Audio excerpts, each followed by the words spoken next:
한국교회연합이 제4회 정기총회 감사 예배를 드리고 양병희 목사를 4대 회장으로 추대했습니다. 연동교회가 창립 120주년을 기념해 한국교회 그 개혁성, 과거와 현재, 그리고 미래라는 주제로 세미나를 열었습니다. 해암신앙연구소가 천주교와 개신교 차이를 비교하는 세미나를 개최했습니다. 그리스도 평화의 가치로 학생들을 가르치는 기독교 대안학교 이야기학교에 다녀왔습니다. 안녕하십니까. 굿TV 뉴스입니다.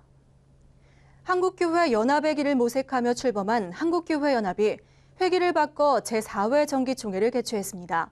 총회에서는 한교연 대표회장 후보로 단독 출마한 양병희 목사가 대표회장직에 박수로 추대됐습니다. 자세한 소식을 공인혜 기자가 전합니다. 한국교회연합 제4회 정기총회가 개최됐습니다. 총회는 예장통합, 기성, 예장백석 등 38개 교단과 11개 회원단체 총대들이 참석한 가운데 치러졌습니다. 이날 제4대 신임 대표회장으로 단독 입후보한 양병희 목사는 대표회장직에 기립박수로 만장일치 추대됐습니다. 그는 당선 소감에서 외형과 가치, 사고의 연합까지 이루는 연합운동을 한교연을 통해 이루겠다고 밝혔습니다. 외형적인 연합과 동시에 가치의 연합, 사고의 연합, 표현의 연합도 중요합니다. 기독교에 대항하는 안티들과 또 문화사조와 정치적 위협에도 적극적으로 맞서며 연합된 한 목소리를 내는 한교연을 만들어 가겠습니다. 대표회장 선출 후에는 상임위원회와 특별위원회 위원 및 위원장 인준이 진행됐고 2015년 사업계획안과 예산안 심의 등의 회무 처리가 이어졌습니다. 또 한국교회 연합과 일치해 협력한 것을 기려 백석 총회장 장종현 목사와 대신 총회장 전광훈 목사, 세eden 교회 소강성 목사 등 모두 6명에게 공로패가 수여됐습니다. 총회에서는 이 밖에도 제4회 총회 선언문이 발표됐습니다. 오늘 한국교회연합 제4회 총회에 참석한 우리 모두는 뼈를 깎는 각오와 결단으로 스스로를 갱신하고 개혁함으로써 그리스도의 새 옷을 입고 주님의 몸을 바로 세워나가는 교회 일치 갱신운동에 온 힘을 쏟을 것을 다짐한다. 한영훈 직전 대표회장이 임기를 단축하며 시작되는 한교연의 새로운 회기. 양병희 목사는 취임 전 가졌던 기자회견에서 이단 문제가 해결된다면 한기총과 대화할 수 있다고 밝힌 바 있습니다. 우리가 피가 모자란다고 거기다 물을 섞을 수는 없어요. 정말 하나가 될 수 있다면 이용훈 목사님의 나나 중간에 다 내려놓을 수 있습니다. 임기 중에라도 통합할 수만 있다면 사심 없이 그 일을 위해서 같이 노력하게 될 것입니다. 그의 말처럼 교회의 무너진 부분을 다시 세우고 진정한 연합을 이룰 수 있을지 앞으로의 행보가 주목됩니다. 굿TV 뉴스 공인혜입니다. 연동교회가 창립 120주년을 맞아 기념 세미나를 열었습니다. 우리나라 선교 초기에 세워진 연동교회는 한국 선교뿐 아니라 우리나라 근대화에도 큰 영향을 미쳤는데요. 세미나에서는 120년을 맞은 연동교회의 과거와 현재, 그리고 미래를 짚어봤습니다. 김정현 기자입니다.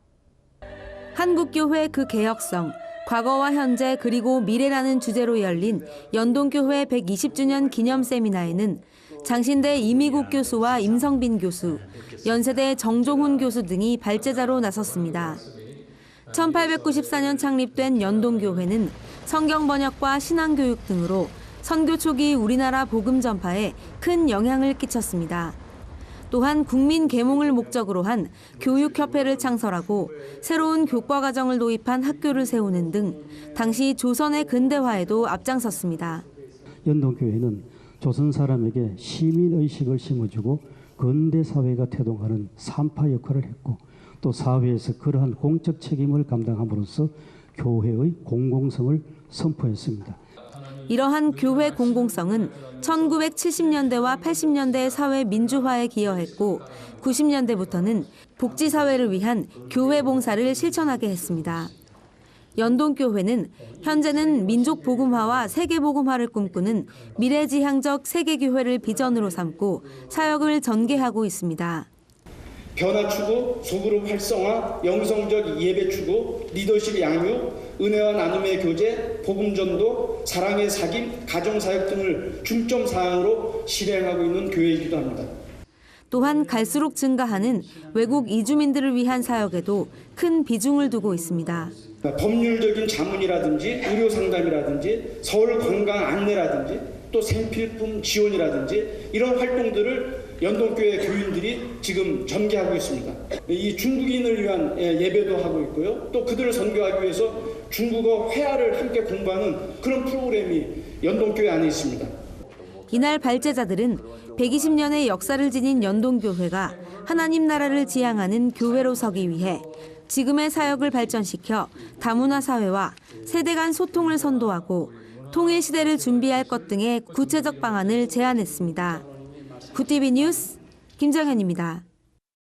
지난 8월 있었던 프란치스코 교황의 방한과 관련해 천주교와 개신교의 신앙을 비교해보는 세미나가 열렸습니다. 보도에 홍희연 기자입니다. 역대 교황 중 가장 파격적인 행보를 보이고 있는 프란치스코 교황. 지난 8월 있었던 그의 방한은 한국 교계뿐만 아니라 일반 사회에까지 큰 영향을 끼쳤습니다.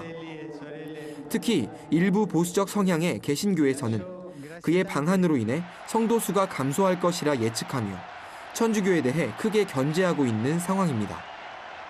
이에 해암신학연구소는 지난 1일 가톨릭 신앙과 개신교 신앙을 비교하는 세미나를 열고 앞으로 교회가 나아가야 할 방향에 대해 모색하는 시간을 가졌습니다. 강의를 맡은 한국복음주의협의회장 김명혁 목사는 개신교와 천주교 어디에도 완벽한 신학은 존재하지 않는다며 천주교에도 분명 개신교가 배울 점이 존재한다고 평가했습니다. 중세 수도원 제도의 금욕주의를 신학적으로 비판할 수도 있으나 현대 개신교의 자유분방한 세속주의적인 유행과 값싼 은혜에 치우치고 있는 개신교가 본받아야 하고 지녀야 할 덕목들이라고 생각합니다. 김 목사는 반대로 교황 무오설 등을 주장하는 천주교 또한 개신교에게 배워야 할 점이 있다고 지적했습니다. 가톨릭 천주교회는 자기 부정의 금욕주의적인 전통을 귀중하게 받아들여야 되죠. 그러나 너무 인간의 고행에 치우치지 말고 성부, 성자, 성령 하나님의 만극하신 은혜를 전적으로 바라보고 사모하고 의지하려는 은혜 중심적인 신앙생활을 하려고 또 함께 힘을 써야 할 것이라고 생각합니다. 교황 방한 이후 그에 대한 여러 긍정적 평가가 이어지고 있습니다. 그의 신학과 천주교 교리를 떠나 낮고 천한 자리를 향해 스스로 발걸음을 옮기는 모습 자체는 한국 개신교가 추구하는 2000년 전 예수님의 행보와 닮아 있습니다. 구티비 뉴스 홍우연입니다. 지역교회와 사회적 기업이 함께 이웃 섬김에 동참하는 몰래산타 이웃사랑 나눔 발대식이 열렸습니다. 기독교 사회적 기업지원센터 총괄본부장 이준모 목사는 이번 행사를 통해 소외된 이웃들이 희망을 가질 수 있기 바란다며 한국교회가 그들을 위해 좀 더 적극적으로 헌신하는 계기가 될 수 있도록 노력하겠다고 말했습니다. 서울 공릉교회, 분당 한신교회 등 27개 교회가 참여한 이번 행사는 전국의 1000여 개 가정에 물품을 나눌 계획이며 사회복지시설, 노인정 등 취약계층을 찾아가 봉사할 예정입니다. 지난 2012년 시작돼 매년 12월이면 열리는 몰래산타 이웃사랑 나눔은 경제적 자립이 어려운 사회적 기업의 물품을 구매해 이웃 섬김을 실천하는 것으로 사회적 기업을 살리고 이웃 사랑을 함께 실천할 수 있는 기부 행사입니다. 구세군 자선냄비본부는 지난 12월 1일 서울광장에서 시종식을 시작으로 전국 76개 지역 360여 곳에서 오는 31일까지 거리모금 활동을 벌입니다. 제86주년 구세군 자선냄비 거리모금은 65억 원을 목표로 합니다. 거리 모금을 비롯해 톨게이트 모금, 물품 후원, 기업 모금, 온라인 모금 등의 방식으로 진행되며 신용카드를 활용한 디지털 자선냄비를 통해서도 기부할 수 있습니다. 이날 시종식에는 박종덕 한국구세군 사령관과 김영주 한국기독교교회협의회 총무, 김종 문화체육관광부 차관 등이 참석했으며 기부금 및 물품 전달식, 시종선언과 타종시범 등이 펼쳐졌습니다. 또한 구세군은 올해 5억 원을 기부한 연예기획사 YG 엔터테인먼트를 베스트 도너로 선정했으며 축구 선수 정조국과 탤런트 김성은 부부를 홍보대사로 위촉했습니다. 박종덕 사령관은 자원봉사자들의 헌신과 열정, 이웃을 도우려는 국민의 마음들이 어울려 올해도 자선 냄비 모금은 넘치리라 확신했습니다. 아울러 해결되지 않은 세월호 참사와 각종 자연재해로 인한 이웃의 아픔이 소멸되어 소망의 새해를 맞이하길 희망했습니다.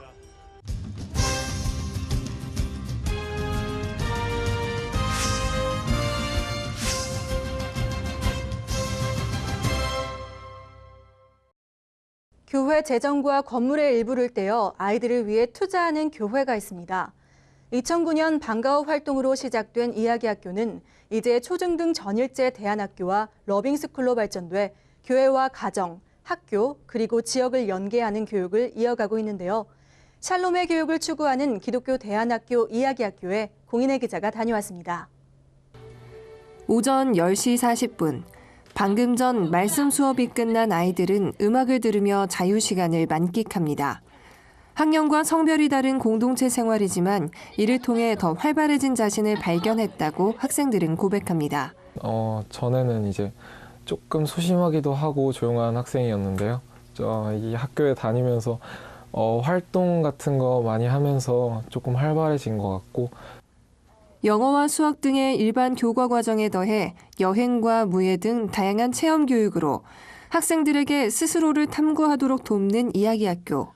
그 교육의 중심에는 나와 세계를 향한 샬롬의 정신이 있습니다.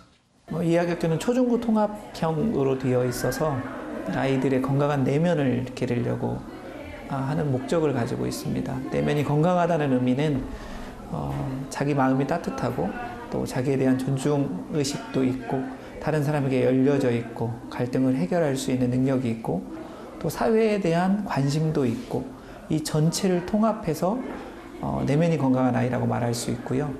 그런 아이가 되었을 때에 마지막 기독교적 가치, 하나님 나라의 샬롬, 이 가치를 아이가 가지고 살아갈 수 있지 않을까 싶습니다. 종종 교회 공간을 대안학교로 사용하는 것에 대해 이의를 제기하는 교인들도 있습니다. 때문에 아이들을 향한 비전 공유가 중요하다고 정명호 담임 목사는 말합니다.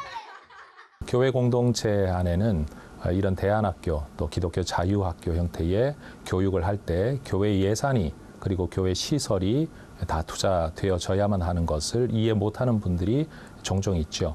내가 필요로 할 때 거기에 이야기학교 아이들이 공간을 사용하고 있어서 점유당했다라고 느낄 때 이런 분들을 이제 설득하는 것이 담임 목사로서는 풀어야 될 큰 숙제 중에 하나인 것 같습니다.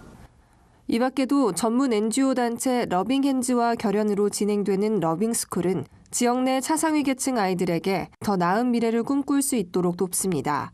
그 공을 인정받아 지난 2011년 보건복지부 장관상을 수상하기도 했습니다. 기독교 교육으로 교회와 가정, 학교의 연계를 꿈꾸는 사람들. 지난 6년간 뿌렸던 샬롬의 교육은 아이들에게 이제 서서히 뿌리내리고 있었습니다. 가족의 행복? 이런 거에 중점을 둔다고 해야 하나? 그냥 예전에는 먼저 말보다 그냥 행동이 먼저였는데 지금은 남을 위해서 생각하면서 살고 있는 것 같아요. 구티비 뉴스 공인혜입니다. 주요 단신입니다. 대한예수교 장로회 백석총회와 대신총회가 오는 16일 천안 백석대학교에서 통합총회를 개최하기로 합의했습니다. 합의안에 따르면 교단 명칭은 대신 백석으로 하되 대신총회에서 전체 교회 중 90% 이상이 통합에 합류할 시 명칭을 대신으로 하고 60% 이하가 합류할 시 명칭을 백석으로 하기로 했습니다. 또 양교단은 현직 총회장들의 임기를 내년 9월까지 보장하기로 하고 그 이후에는 백석이 2년간 총회장을 맡고 2년 뒤부터 대신과 백석, 기타 교단이 돌아가면서 임원을 역임하기로 합의했습니다. 제자교회가 지난달 30일 임시 당회장의 소집으로 열린 임시 공동의회에서 정삼지 목사와 한선호회 소속이 아닌 목사 및 제명 출교자 교회 출입 금지, 당회 허락 없는 예배, 기도회, 각종 집회, 종교활동 관련 금지를 결의했습니다. 하지만 정삼지 목사 측은 재판의 내용이 출입 금지 등 가처분으로 대표자를 판단하는 내용이 아니기 때문에 법원의 해석을 일방적으로 호도해서는 안 된다고 밝혔습니다. 안전 문제로 철거된 김포시 애기봉에 임시 성탄트리가 불을 밝히게 됐습니다. 한국기독교 총연합회가 올해 성탄절을 전후로 남북 평화를 기원하기 위해 김포 애기봉 철탑 자리에 성탄트리 설치와 점등 행사를 국방부에 요청해왔고 국방부는 오는 23일부터 2주간 김포시 애기봉에 성탄트리 설치를 허가했습니다. 최근 역사교과 검인정 체제, 교과서 불채택 운동, 역사 왜곡 및 편향 등 역사교과서 발간이 이념 분쟁에 yan상을 띠며 많은 우려를 낳고 있는 가운데 서울 YMCA가 오는 16일 특별 학술 세미나를 개최합니다. 특별 학술 세미나에서는 한국 근현대사에 있어 기독교의 역할과 역사교과서 반영에 관한 진단 및 고찰을 하는 시간을 갖기로 했습니다. 이상으로 구TV 뉴스를 마칩니다. 시청해주셔서 감사합니다.